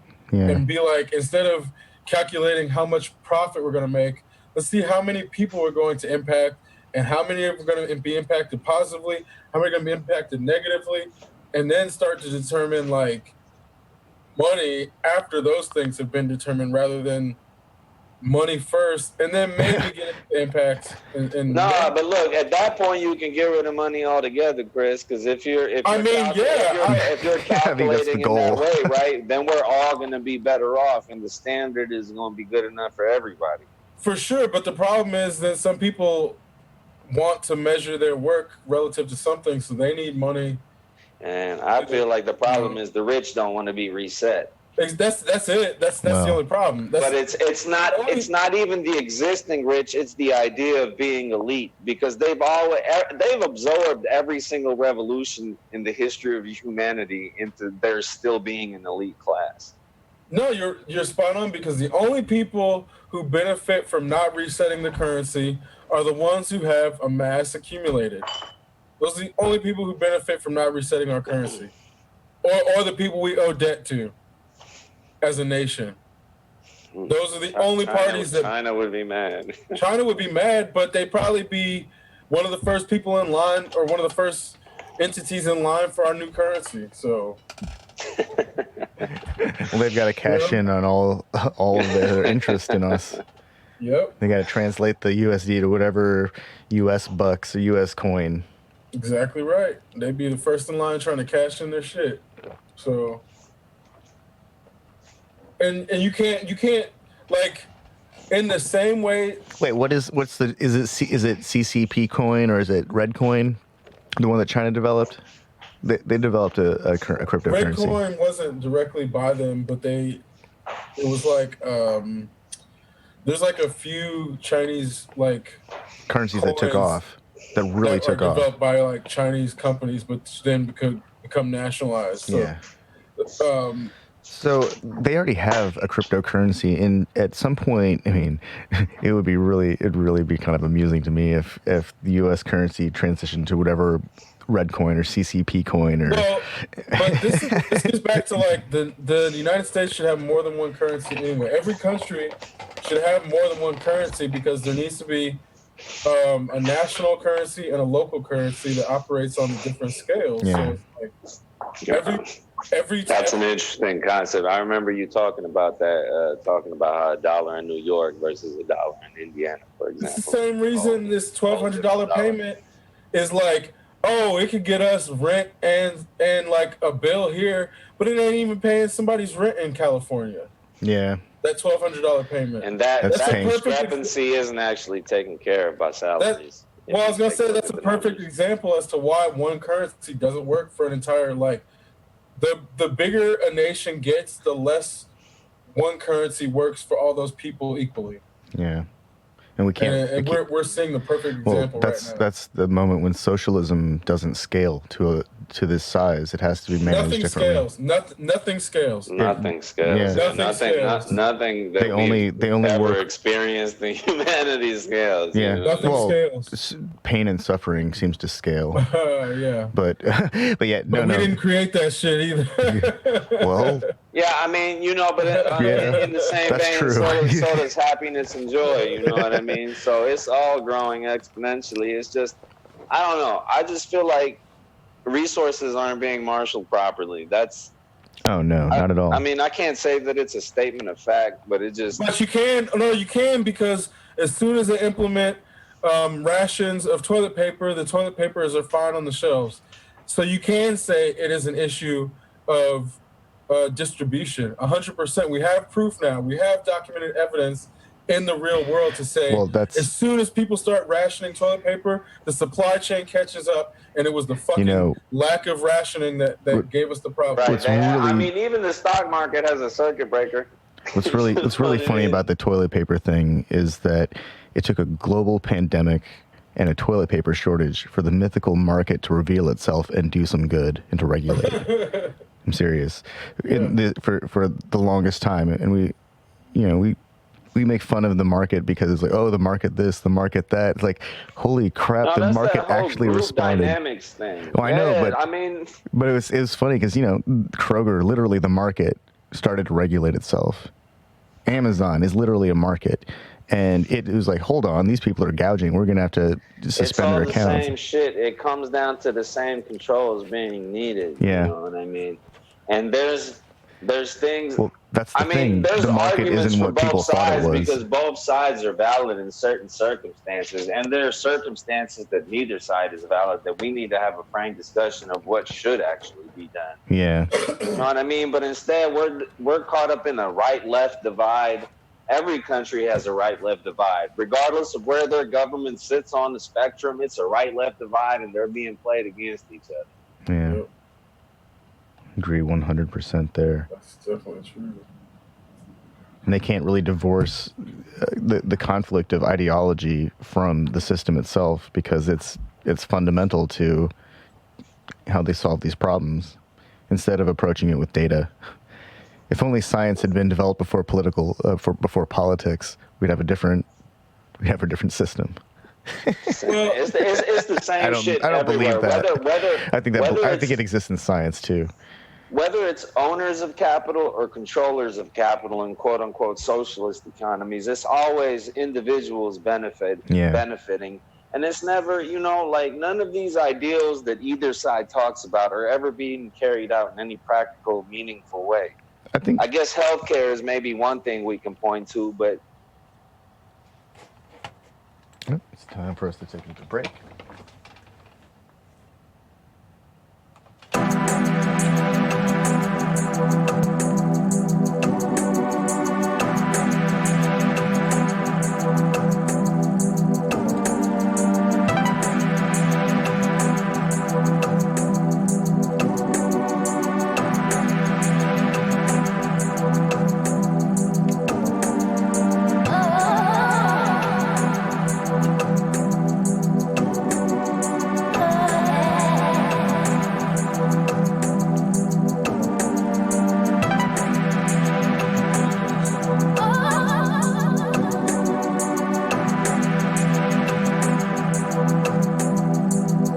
you hear me? Okay.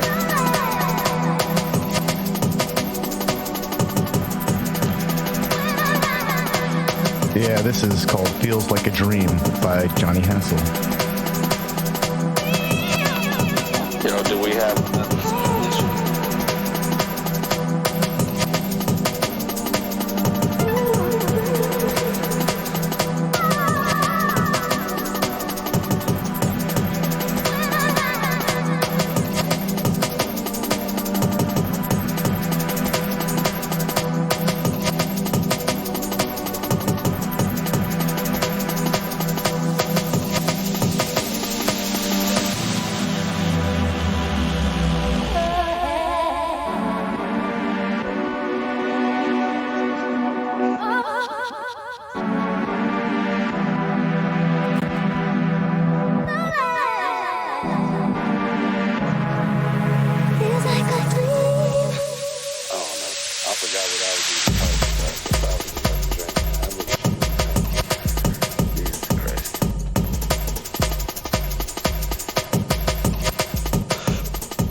appreciate y'all letting me on again, man. I've had a really good time. I got my buddy. I got one person to tune in and listen. Oh yeah. Yeah. I sent him the link, and he said he tuned in and he was having a good time. Oh, good. Were they listening to YouTube or the internet radio station? It was via the YouTube. I think that's the link I sent. Oh, cool. Because Awesome. I was almost getting ready to text you. How do I find this shit? But I figured it out.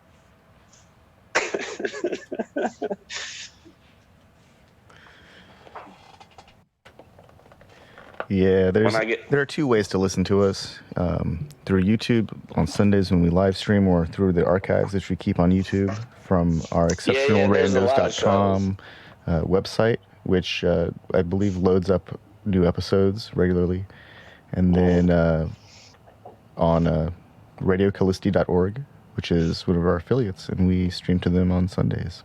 That's dope. So I need to get my phone charged because my phone been dying. I've been running my camera running untethered this whole time.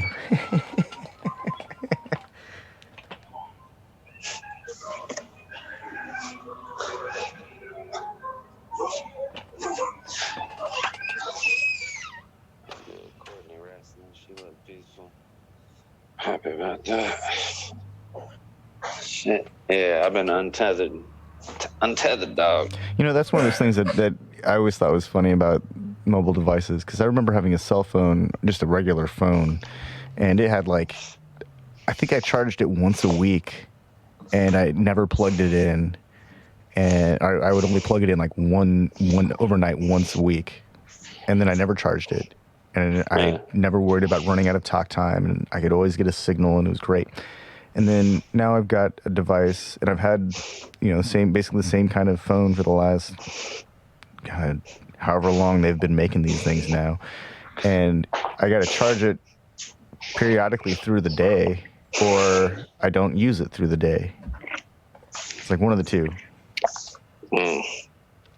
And it's like, how mobile is it if you have to keep it plugged in? Well, because then, this gets back to the whole notion of now we're carrying around A computer. mobile computers. Yeah, these aren't mobile phones, these are mobile computers. And the phone is like one of the least things they're actually used for. And they're not very good phones. Yeah, they're not very good phones. Well, they're mediocre computers. Yeah, the mediocre. Yeah, but they're like really small and mobile though. Right. Yeah. Considering everything, it's a dope device. I'm gonna say. But compared to what they sent to the moon, it's like a supercomputer. So it's a weird spectrum. It's way more sophisticated than a calculator. Compared to a computer that you and I grew up with, it's a damn near a supercomputer. That's true. It can see, it can hear, it can communicate with other devices. I mean, not just that, man. I'm just saying, bro, I grew up with 4 megabytes of RAM, 8 megabytes of RAM, 16 megabytes of RAM. Oh, I got a 128 megabyte hard drive. My shit is the shit. I got a 486 SX. You know what I'm saying? Pre-Pentium shit, bro. No, you know what I mean? My first computer had 128 kilobytes of RAM, and I had to load the operating system into a RAM drive that I had to install on a second disk. And then I could use the 2 disk drives so I could load a game called Dark Castle, and then eventually Beyond Dark Castle.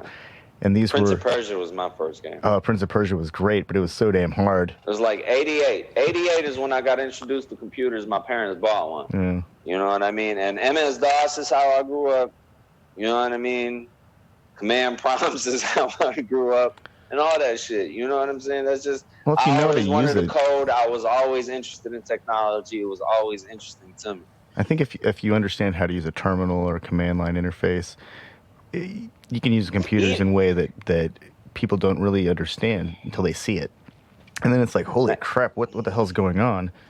When you see somebody who really knows how to use their operating system to a high degree, it's a sight to behold.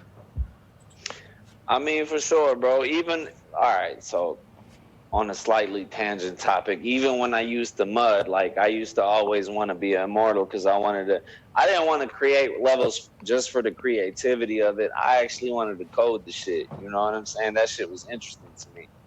You know what I mean? Yeah. Like, and it was very, like, muds were very basic, you know, it was easy, but it was cool to me. It was like the whole concept that I was doing something like that was really, really dope to me. And the syntax, I mean, logic is logic, bro. Like, you either speak that language or you don't, you know what I'm saying? Maybe that's the problem, is that too many people speak a broken version of logic.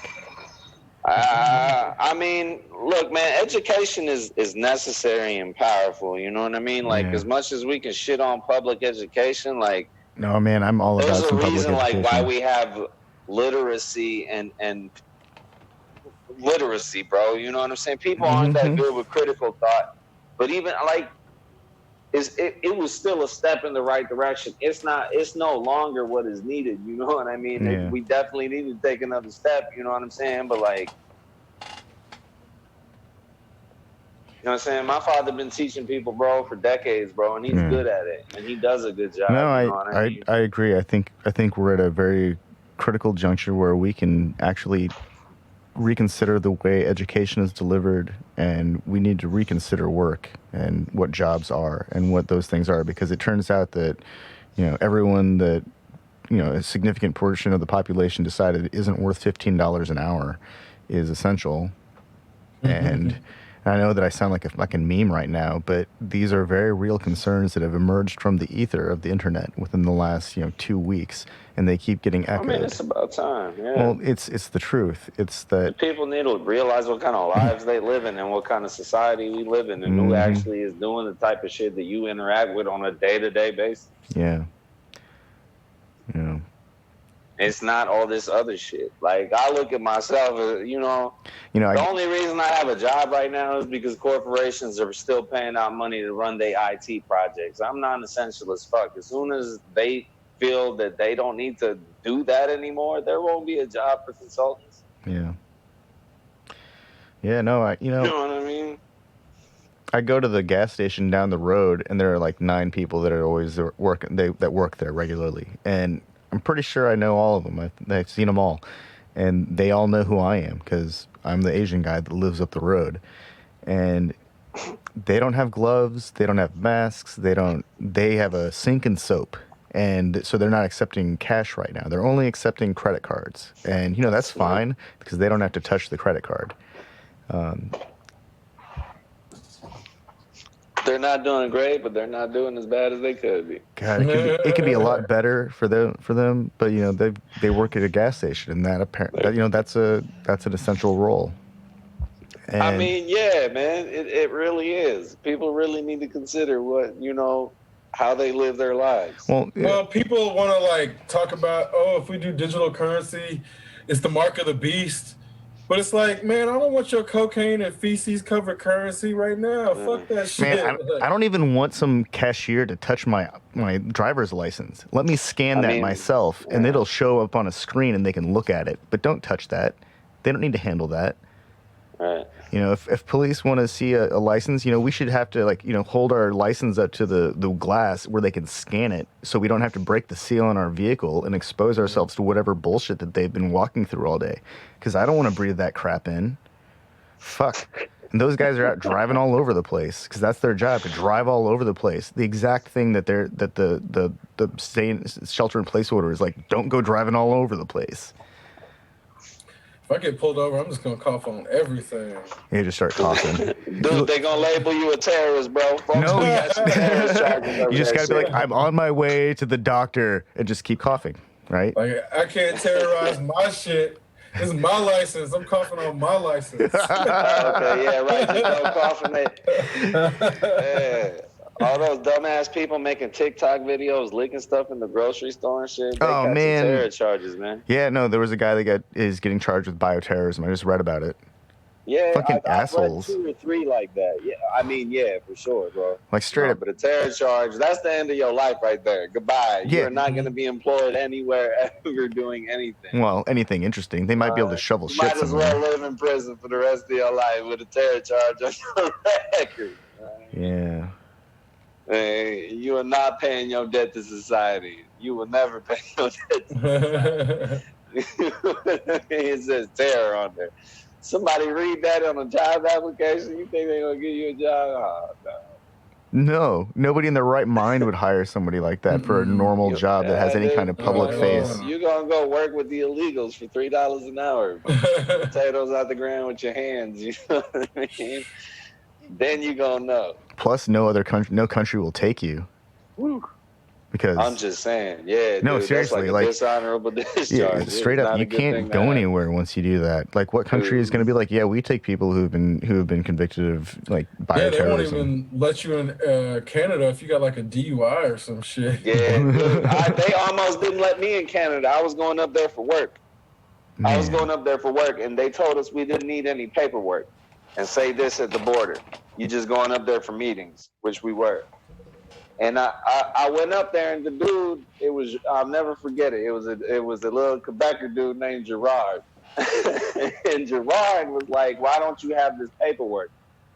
And I told him, you know what I mean? I'm just up here for meetings. And he was like, no, you need this paperwork. And I was like, look, man. Well, you know, Canada only has I'm up here with a team of 30 people. None of them have that paperwork. I don't know what you're asking me right now. You know, I don't have that paperwork. You know what I mean? I've been coming up here for weeks. I don't know. Canada. And dude was like, dude got really heated with me, and he was like, man, have you ever been arrested? What you been arrested for? And I was like, yeah. Dude, Mounties don't mess around. Canada's a serious place. When I was he was a custom dude, man. No, seriously. When I was in Boy Scouts, we went up to Canada for this, you know, big scout thing they do up there, and on the way up they warned us that one year they went up and some kid said hide the coke and in front of one of the Mounties, and they had to empty the 2 vans, and these are like giant Econoline vans that can transport like 14 people or whatever, and the trailers, and they had full big ass like shit like that. No, seriously, they had to empty the trailers and empty up all their bags because some fucking kid made some joke. They take that stuff really seriously. Canada locked down their borders like when this stuff went down. Canada only has like, you know, 6,300 cases you of know this what I'm shit. saying, warrants any kind of suspicion, man. Dude's manager ended up coming out and telling him to let me in the country, you know, after he put a stamp on something. He Yeah, but said, that's I guess you know that's what the I mean? Like, thing. It's I they're very don't think he serious up liked the there. cut of my jib, man. You know what I mean? Oh, Gerard. Yeah, I remember Gerard. But no, I got in that time. I didn't lie about my record, though. I told him I had a DUI and possession cases. I was like, man, what, dude? Don't y'all smoke weed in Canada? You know what I'm saying? Don't you drink? Yeah, you know, so they let me in. It wasn't a problem. But No, he it's. didn't want to let me in. His boss told me to let me in. I think it's a serious place. They're not joking around. Like, No, it's cool, though. Honestly, I enjoy Montreal. Anybody ever want to visit Montreal? The food is great. It's a fantastic city. There's so much culture. Like, they have so many just courts where different people from different parts of the world live. Yeah. You know what I mean? And they all have their own flavor and shops and everything. I really, really enjoyed Montreal. But I also like Eastern Europe, so. yeah, it's Canada, the Eastern Europe of America.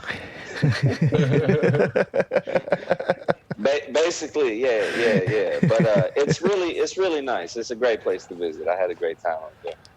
Yeah. Whatever. I think Canada's our last great wilderness in North America. It'll be the last place to go. I don't know, man. They'll develop all of the rest I don't know of. that much about their history, man, but their current politics are. I don't know, man. They're kind of weird up there too, man.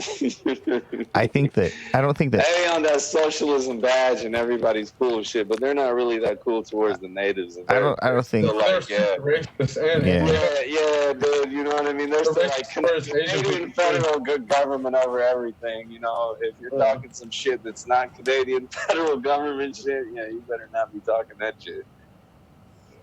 You know, so. I don't know. Yeah, it's like I think Asian people in general thought that they were white in America, but now they're realizing that they weren't, and like the racism is like starting to come out because it's like, well, it's like Chinese American or not American. I think Chinese in America have like a higher like per capita household than white men, so it's like in America it's like so do gay people. Well, it's like the white man isn't actually the most successful man. Yeah, it's not the most successful man in America. So then like there's things about so technically like Chinese privilege in America gets you more than white privilege for like a while, but now the racism is starting to come to like the surface, so that's where it's they're definitely not 70% of the population. No, I think it's like single digit percentages. It's 2 or 3, isn't it? Yeah, or maybe 7. I don't know. No, I don't think it's that high. I think it's like. Aren't black folks up to like 15-20% now or something? 15, like 13? 13, yeah. But it's going up, right? Where are Latinos at? I thought it was 12, but damn, they got so wait. Is there more Latinos or blacks in America? I mean, I'm pretty sure it's blacks, but then you have to like. There's the unaccounted factor. Documented, yeah. We can't account for the undocumented. So what we're saying is within like 1 million or 2 people, or within 3-4 million people, or whatever. I mean, you never know. It's impossible. That's why they're called undocumented. Yeah. That's no. Hold on, I can Google this easily. How many people are there? No, that we have I wasn't talking about that. Just in general, what I'm actually talking about the documented numbers. Oh yeah. Because American demographics are changing. Like, I came here in '92. It's not what it was in '92. That's for sure. I think it's about the same, like, citizens as like the actual citizens are about the same between Latino and black. Yeah, that's what I was asking, Chris. Yeah, that's what I thought. It's around 16.7 are Hispanics of the national, 52 million people. Okay, hold on. That includes undocumented. Does it? Yeah, Okay. because I saw that same number, and then it goes down and then it's like 47 million are American citizens. 37 million non-Hispanic blacks, which comprise 12.1% of the population. Number increased to 42 million in 2010. What is the number? Why y'all giving me this narrative that I don't care about? Yeah, it's definitely more than 40. It's more than 40 million. It's definitely not under 40 million black people. Yeah, that seemed that I was like, hold on just a second, man. Operation Everyone Have 2 Children. Population doubled. You think that I was asking a straightforward question, but I guess it's No, not a that's not a straightforward question. straightforward Hold on question. just a second. Why am I Googling how many black people are in America getting no black people aren't immune to COVID-19? And like Oh, Google, you are so funny. Yeah, this is not going well for me either. I'm gonna try African Americans. I mean, Google is just doing their thing, giving us the algorithms. Nah, it's giving me these same bullshit ass numbers, man. Jesus Christ. it's so hard to find like actual numbers. Yeah, they're saying around 40 though is what I'm getting. It's got to be above 40 because it was 40 in like 2010. Right, it's 2020. Yeah, right. Like, why is this such a difficult question? I feel like this is kind of like, you know, in veins of the colonial. Like, they don't want you to know what the numbers are. You know. Right. Yeah. It ain't that many. It ain't that many. God, but it is that many. It's like so many. Man. Jesus Christ. 40,610,815 is what I'm seeing. That shit seems low. But that it only goes up to 2017. 52 million Latinos. That's a significant amount more. You know what I mean? I mean, but that's like California, bro. It says there are 18.2 million Asian people. 40 million, right? It's like 10% of the U.S. Like Asians are 5.6% of the nation's population. Of the U.S. population. Yeah, that's a big boy state. Yeah. California and Texas. I mean, all that shit used to be Mexico, wasn't it? Uh-huh. Yeah, so, I mean, what? They didn't lose that war? Well, Texas joined the United States. Vote that shit back to Mexico. It'll be another armed cop. I need to stop saying these things on air. That's hilarious. Yeah, Texas, 28 million. Yeah, these are big places. Dude, Yugoslavia was 24 million people. That was like a serious marketplace. They carved us up into like 7 different nation states, and they're all a joke. Every single one of them is a joke. The biggest one is Serbia, and it's like trying to push 10 million people. You know, maybe I think it's closer to 8, but whatever. You know what I mean? Yeah. Yugoslavia was the Midwest. Serbia is Indiana. You know what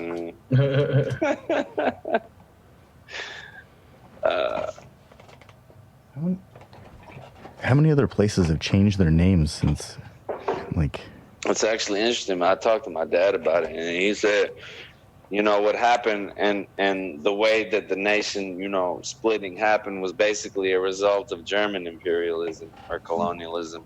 Because the Germans couldn't go west, they couldn't go east, they couldn't go north, so they looked south, and they had the very, very close ties with the Croatian state from World War II.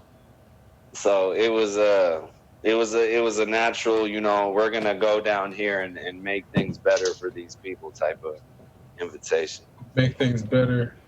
Well, you know, it depends on who you ask. You know, yeah, they're gonna clean the place up, like right? A lot of people in Croatia couldn't imagine being in the same national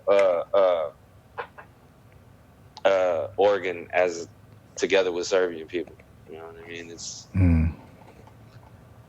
That's some like I don't really. know. It's very much a little brother syndrome, man. It's kind of crazy, you know. I was gonna say it Killed a sounds lot kind of more like of us some than we Hatfield killed and of them, McCoy you know what stuff. I mean?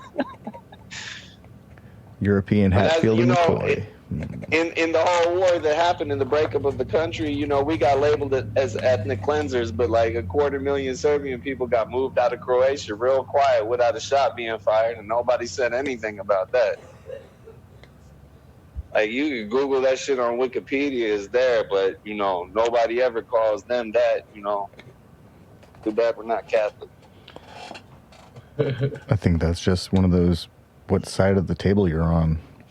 I mean, in That's how 1992, the they state frame that this you stuff. didn't want backing your cultural ambitions is Russia, and that's who was in our corner. So we have China now, though, China and Russia. So we doing well in Serbia. You know, there's this whole like kind of like fuck EU thing. You know, we don't, but there's a whole strong we want to go into the EU thing. But China and Russia, man, that's I feel like. Don't join the block of people that bombed you. You know what I mean? I don't think that makes a lot of sense. But hey, whatever. You know, call me crazy. Yeah, it's history is written by the victor, right? Isn't that the saying? Yeah. Yeah, but you know, it's interesting, Sam, because we fought on the winning side of both world wars, and the people that got support in the 90s didn't. You know what I'm saying? Like, when the Red Cross was when they were building their headquarters in Geneva or whatever, so there was a war going on between Serbia and Bulgaria at that time. And so I found this out recently, and I'm going to point out the parts of my statements that I'm not really sure are facts or not, but I'm going to tell the story regardless. So at the Red Cross headquarters in Geneva, there's a plaque that says, "Be humane like Serbia was humane." And in 1855, there was a war between Serbia and Bulgaria. And I don't recall the exact circumstances, but there was a ceasefire called, and there was a lot of injured folks on the Bulgarian side that couldn't get any medical supplies because of something that was happening in their country. They were in bad shape. Let me say it like that. And we had to open up our country to let the Red Cross come through, and we gave them supplies, both medical and military, to take to care for those sick and injured people during that time. And again, this is the part of the statement that I don't know if it's true or not. But before then and since then, there's never been another recorded instance of two nations being at war like that, and one nation donating supplies to the other nation to care for their sick when they couldn't do it themselves. It's pretty crazy. Yeah, you know what I mean? And we're the biggest villains of the 90s. You know, so now if you see a bad white man in the movies, he's either Russian or he's Serbian, or he might be Albanian. You know what I mean? It's so I mean, it just, we don't fit their narrative, man. We were never a culture like where we would do what somebody else would tell us to do. So we were always a problem because we were in a strategically important location, because we would never listen to the superpowers. I mean, even between Stalin and Tito, Stalin kept trying to kill Tito. And Tito was a huge fan of Stalin, but this dude kept trying to kill him, so Yugoslavia remained independent during the Cold War. That's why our passport was the most sought after passport on the black market, because you could go east and west. Makes sense. Man, yeah. Politics, crazy. Dude, it's just, you know, the small guys don't like the history books, man. You know what I mean? You play your part regardless of whatever it is. Your narrative is going to be whatever they assign to you. Mm-hmm. Well, it's 4:00. I mean, look at Tesla and Edison. Although with the coming of the internet, I feel like that's being a little bit more righted. I don't know how it is in the actual state institutions and what they're teaching people these days, but I feel like there's a lot more conscious attention on Tesla's contributions than there were in the past in terms of what he actually did for modern society. Well, as in like everything we have. Sometimes you got to dig deep for the heroes, and eventually they find them. Maybe this time we have an opportunity to change the way things are delivered, but maybe not.